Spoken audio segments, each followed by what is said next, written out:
O mundo assistia em choque em uma sessão extraordinária na madrugada de 1º de maio. O Congresso salvadorenho, onde Nayib Bukele tinha ampla maioria, votou pela destituição dos juízes da Suprema Corte, com uma votação esmagadora de 64 votos a favor e 19 contra. Em questão de horas, toda a Suprema Corte foi substituída. A mídia internacional gritou ditadura, ameaça à democracia, mas o que aconteceu depois calou os maiores críticos de El Salvador. O país que era conhecido por ser o mais violento do planeta agora tinha a menor criminalidade da América do Sul. E o próprio presidente de El Salvador, Nayib Bukele, mandou uma mensagem diretamente para Elon Musk. Para Trump fazer mudanças de verdade, os juízes corruptos precisam ser removidos. Sem isso, cada reforma será bloqueada nos tribunais. A mensagem viralizou rapidamente. Enquanto isso, no Brasil, o governo Lula infelizmente caminha na direção oposta. E muita gente já começa a ficar revoltada e exige uma mudança drástica. O conselho de Bukele para Musk e Trump mostra uma verdade que o governo brasileiro se recusa a encarar. Nosso problema não é excesso de rigor, é um sistema que constantemente protege criminosos em vez de cidadãos comuns. E o contraste entre essas duas visões de mundo está prestes a mudar o cenário do mundo inteiro. O recém-impossado parlamento de El Salvador decidiu no sábado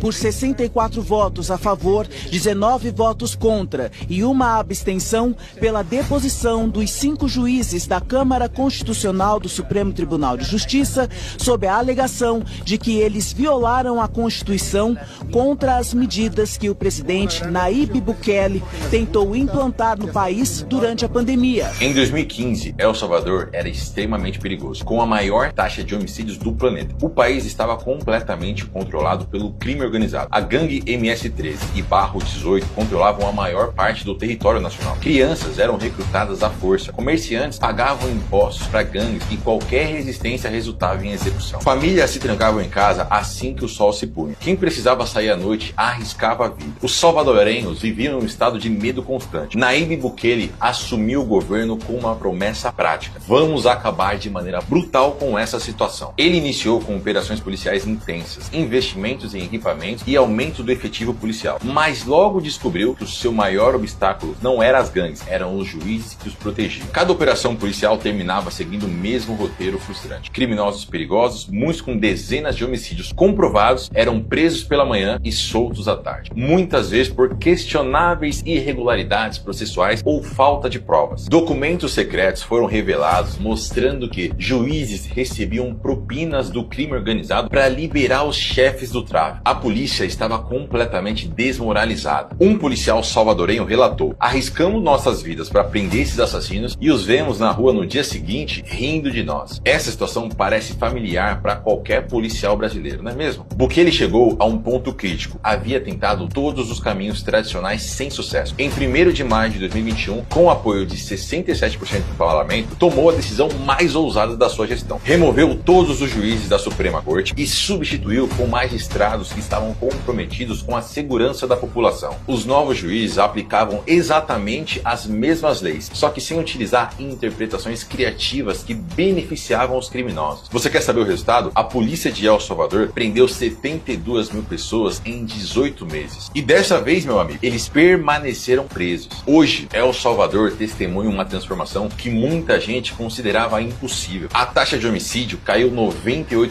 Roubos e extorsões diminuíram 75%. O turismo aumentou 95% em 2 anos. E os investimentos estrangeiros, agora com o país seguro, triplicaram. As ruas que antes estavam desertas, agora você encontra crianças brincando até tarde da noite. Restaurantes e comércios que antes fechavam desesperados e com medo, agora funcionam, gerando emprego e prosperidade para a população. Nos Estados Unidos, vemos um paralelo bem interessante se formando. Donald Trump assumiu seu segundo mandato com uma missão clara: reformar profundamente o sistema americano, combater a criminalidade nas fronteiras e nas grandes cidades e reduzir o tamanho do Estado que destrói o crescimento econômico. Porém, suas primeiras ordens executivas enfrentaram o mesmo problema de Nayib Bukele. Elas foram travadas e barradas por juízes federais. Para você ter uma ideia, a reforma migratória, que é fundamental para controlar a crise na fronteira, foi barrada em menos de 48 horas. E é nesse contexto que o Elon Musk aparece como uma figura central nessa situação. Donald Donald Trump nomeou Musk como chefe do Departamento de Eficiência Governamental, um novo órgão dedicado a cortar qualquer gasto e modernizar o governo. Musk, que é conhecido por transformar indústrias inteiras como a Tesla e a SpaceX, aceitou o desafio sem receber salário, motivado pelo desejo de tornar o governo mais eficiente e voltado para necessidades reais do cidadão. Mas o Elon Musk acabou ficando muito frustrado com a forma que os juízes estão tratando as novas diretrizes de Donald Trump, e ele falou isso no Twitter. A vontade do povo americano, expressa democraticamente nas urnas, está sendo sistematicamente bloqueada por burocratas não eleitos. Como quebrar esse ciclo que impede qualquer mudança real? Aqui, meu amigo, ele estava demonstrando a frustração que ele tinha com esses juízes que estavam bloqueando as atitudes de Donald Trump. Mas foi aí que Nayib Bukele respondeu também no Twitter. Ele disse: se você não remover os juízes corruptos, você não pode consertar o país. Eles formarão um cartel, basicamente uma ditadura judicial, e bloquearão todas as reformas, protegendo a corrupção sistêmica que os colocou em seus assentos. O Elon Musk, quando viu essa resposta de Nayib Bukele, na hora ele também respondeu: a única maneira de restaurar o governo do povo na América é fazer o impeachment de juízes. Ninguém está acima da lei, incluindo juízes. Foi o que foi preciso para consertar El Salvador, e o mesmo será aplicado na América. E essa conversa toda e tudo que está acontecendo em El Salvador não está aparecendo só no Twitter. Até o Trump comentou em uma entrevista sobre Nayib Bukele de El Salvador. O presidente disse que Bukele transformou o país mais violento do hemisfério no mais seguro em tempo recorde. Talvez tenhamos algo importante a aprender com esse sucesso. Essa troca de ideias que eu acabei de te mostrar mostra que tanto Donald Trump como o Elon Musk estão abertos para escutar o que realmente funciona, e não esses professores esquerdistas que dizem que todo mundo é uma vítima da sociedade ou que os juízes estão apenas interpretando a lei. O povo quer o quê? Segurança, e quer que as leis sejam de fato respeitadas. Quando olhamos para o Brasil e o sistema de justiça, o STF é o que mais vem chamando a atenção dos brasileiros, principalmente por meio do ministro Alexandre de Moraes, que cada vez mais aparece em evidência no país. O ministro já coleciona embates públicos com o ex-presidente Bolsonaro, com Elon Musk e até com as redes sociais. Mas enquanto o STF vem chamando muito a atenção e gerando diversos embates, tem outro problema gigantesco que está deixando a população desesperada e é praticamente ignorado pela mídia tradicional. A gente bateu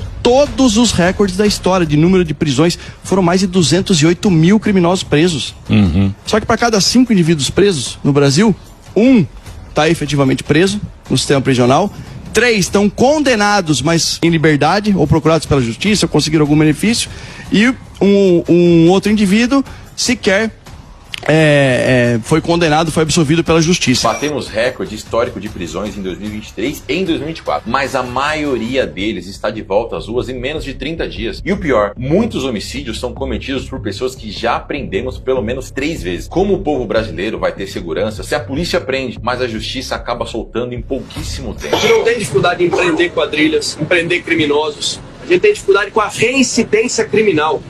É normal, será, um país que prende 14 vezes o mesmo indivíduo pelo mesmo crime grave? O governo precisa urgentemente resolver esse problema com a justiça brasileira se ele quiser de fato trazer segurança para a população. Mas enquanto El Salvador avança e os Estados Unidos consideram mudanças estruturais, o Brasil, sob o comando do governo Lula, caminha na direção oposta. O contraste não poderia ser mais claro ou mais preocupante. Em um discurso que chocou famílias de vítimas de violência, o presidente Lula declarou lá atrás que estava cansado de ver a polícia prendendo jovens apenas por furtar um celular. A palavra apenas mostra o quanto Lula está completamente desconectado da realidade. Roubar um celular de um cidadão brasileiro é algo muito, mas muito ruim. O celular hoje não é um item de luxo, é uma ferramenta de trabalho que contém dados pessoais, as suas redes sociais, os seus e-mails, as suas contas bancárias, é praticamente parte da vida da população. E quando você para olhar um Uber ou uma pessoa que trabalha no iFood, o celular hoje é praticamente o ganha-pão dessa pessoa. Mas o governo atual insiste nessa narrativa de humanizar o pequeno crime e deixa cada vez mais os criminosos à vontade e desmoraliza a polícia brasileira, que vê a impunidade crescendo no nosso país. Só para você ter uma ideia do nosso problema, enquanto Nayib Bukele prendeu um monte de gente que estava vinculada ao crime lá em El Salvador, o ministro da Justiça do Brasil já se disse preocupado que a nossa cadeia está muito cheia e que talvez prender não seja a melhor punição. A política de desencarceramento defendida pelo governo atual está criando um ciclo vicioso. Prisão, soltura, mais crimes, mais vítimas inocentes. O maior problema que a gente tem hoje é reincidência criminal.